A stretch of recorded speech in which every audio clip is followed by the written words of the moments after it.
Hi, my name is HAZIM Gaber, and today we're going to learn how to format Excel cells. So we've already looked at numbers, currency, accounting, dates, and time. And now we're going to look at percentages.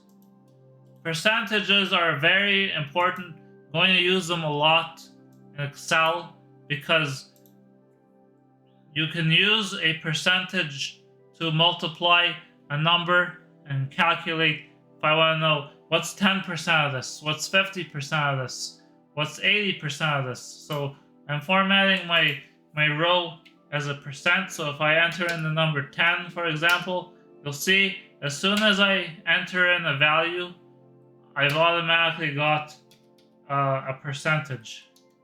If I enter in something wrong, it's going to automatically trip. But like I can put in 8.75432%. So now you'll see the percentage that I entered and the percentage that are displayed are totally different because here I've set it to 2 decimal places.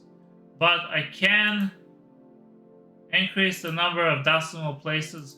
The number of decimal places that we see has no effect on the actual value of the cell. The value of the cell is whatever data I put in. I can also have 0 decimal places.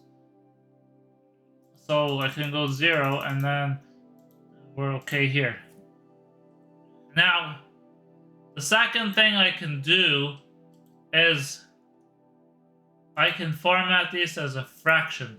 So Excel can take a percentage and turn it into a fraction, but not really. It's not very good at that. It'll try though. So if we want to make a, also notice Excel rounds my decimal place. So this was 8.75 whatever percent, it rounded it up to 9. So yeah, so I can, if I format this as a percentage, before that I want to say if I go 0.25, that's not 25%, it's 0.25. Now if I go to a cell here that does not have a percentage and I enter in a decimal, the 0.25, if I format this as a percentage now, it automatically changes it to 25%. So you have to be careful if you're entering in a percentage before you change a format or after you change the format. Because if you put it in before you change the format, Excel, you're off by 100 times basically. So 0.25 translates to 25% before, and 0.25 translates to 0.25% after. So that could make a huge impact on your calculation, so you have to be careful. If you have any questions, post a comment and I'll answer it in the next video.